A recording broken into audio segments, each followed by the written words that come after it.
আজকের এপিসোডে আমি আপনাদেরকে একটা ছোট ভিডিও ক্লিপ দেখাবো প্রথমে, তারপরে আলাপ করব। দেখেন। এই ব্যবসা করে 20 বছর। এই শুধু মুড়ি বিক্রি করেনি, আগে পল্টনে করতাম, বিএনপির নেতারা আমার দোকান খাইয়ে লাইছে, এখন আমি ফুটপাতে করি। সেখানে কত টাকা আপনার লস হয়েছে? প্রায় মাল সামানে ছিল 1.5 লাখ টাকার মতো, কিছু আনতে পারি নাই। আরো পোলাবানের পিছিয়ে 1.5 লাখ টাকার উপরে খরচ হয়েছে। এই তো 7-8 মাস আগে ওরা 5 গ্রুপ সাদা চাইছে, তো ওরা মারামারি করে আমার উপরে জাল উঠেছে। Munna group, Kamal group, Selim group, আরো 2টা গ্রুপের নাম জানি না। দেখলেন তো, একটা ক্ষুদ্র ব্যবসায়ী ঝালমুড়ি বেচছে, তার ব্যবসার উপরে বিএনপির পাঁচটা গ্রুপ ঝাঁপে পড়িছে। শুধু তাই না, তার দোকান পর্যন্ত নষ্ট করেছে, তার মূলধন টুলধন নষ্ট করে দিছে। হাসিনা পতনের পর বিএনপি যেভাবে দখল চান্দাবাজি মাস্তানি আর খাই শুরু করলো, আমি তখনই বুঝে গেছি এই দল আর ক্ষমতা আসতে পারবে না। এইটা বিএনপির উপরে বিলা হইয়া বিরাগ ভাজন হইয়া বলছি তা কিন্তু না, খুব সলিড চিন্তা কাঠামো দিয়া আমি এই সিদ্ধান্তে পৌঁছাইছি। আজকে আপনাদেরকে ধাপে ধাপে সেটা ব্যাখ্যা করব যে কেন আমি এই সিদ্ধান্তে পৌঁছাইছি যে বিএনপি ক্ষমতা আসতে পারবে না। এইটারে বলে থিওরিটিক্যাল ফ্রেমওয়ার্ক।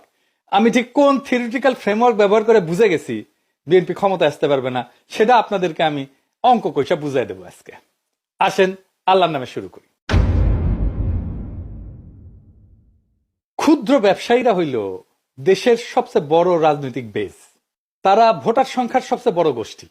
যেমন ধরেন ছোট দোকানদার, মুদিখানার দোকানদার, হকার, ছোট রেস্টুরেন্ট, পরিবহন শ্রমিক, বাজার ব্যবসায়ী, ফল বিক্রেতা, সবজি বিক্রেতা, এই সব মিলায় এদের সংখ্যা কয়েক কোটির সমান। এই শ্রেণী প্রত্যেকদিন মানুষের সাথে যোগাযোগ রাখে, এক্সচেঞ্জ হয়, এরা জনমত তৈরি করে, প্রভাব ছড়ায়, সত্য মিথ্যা যাই হোক সেটা তথ্য ছড়ায়, সবচেয়ে দ্রুত ছড়ায় তাদের মাধ্যমে। শহরের যে অর্থনীতি, এটা 60 থেকে 70% লেনদেন হয় এই ক্ষুদ্র ব্যবসায়ীদের হাতে। তাদের উপরে জুলুম মানে জনরায়ের মূল উৎসকে শত্রু বানানো। এটা মাইক্রো লেভেলের জুলুম, পত্রিকায় পাতায় আসবে না, খবর হবে না, কিন্তু ভেতরে ভেতরে ক্ষোভের আগুন ধিকি ধিকি জ্বলতে থাকবে। 2 নাম্বার হইতেছে ক্ষুদ্র ব্যবসায়ী দেশের নগদ টাকার যে ইকোনমি সেটা চালায়। চান্দাবাজি হইলে এইটা লিকুইডিটি ড্রেইন হয়ে যায়, মানে নগদ টাকার প্রবাহ কমে যায়। দৈনিক নগদ প্রবাহ থেকে টাকা টেনে নেওয়া হয়। এদের থেকে টাকা টেনে নেওয়া মানে সরাসরি ইকোনমির যে অক্সিজেন, এই সাপ্লাইটা বন্ধ করে দেওয়া। এইটাকে বলা হয় বিলো দ্য লাইন ইকোনমি। অর্থাৎ বাজার, হাট, দোকান এটা খালি করে যদি দেয় কোনো কেউ, তাহলে তার জনজীবনকে দিনে দিনে বিপর্যস্ত করে দেয়।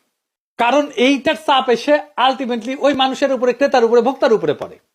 ভোক্তাকে তো এই টাকাটা দিতে হয়। মানে ঝালমুড়ি ব্যবসায়ীর কাছ থেকে বিএনপি যে চান্দাটা নিচ্ছে, সে চান্দার টাকা তো ঝালমুড়ি ব্যবসায়ী ঝালমুড়ির দামের উপরে রাখবে, তাই না? তাহলে ঝালমুড়ি আলটিমেটলি যে কিনবে, খাবে, তার ঝালমুড়ির দামটা বেড়ে যাবে। 3 নাম্বার হইতেছে ছোট ব্যবসায়ীর উপরে জুলুম একটা কালেকটিভ গ্রিভেন্স তৈরি করে। কৃষক শ্রমিকের যে ক্ষোভ,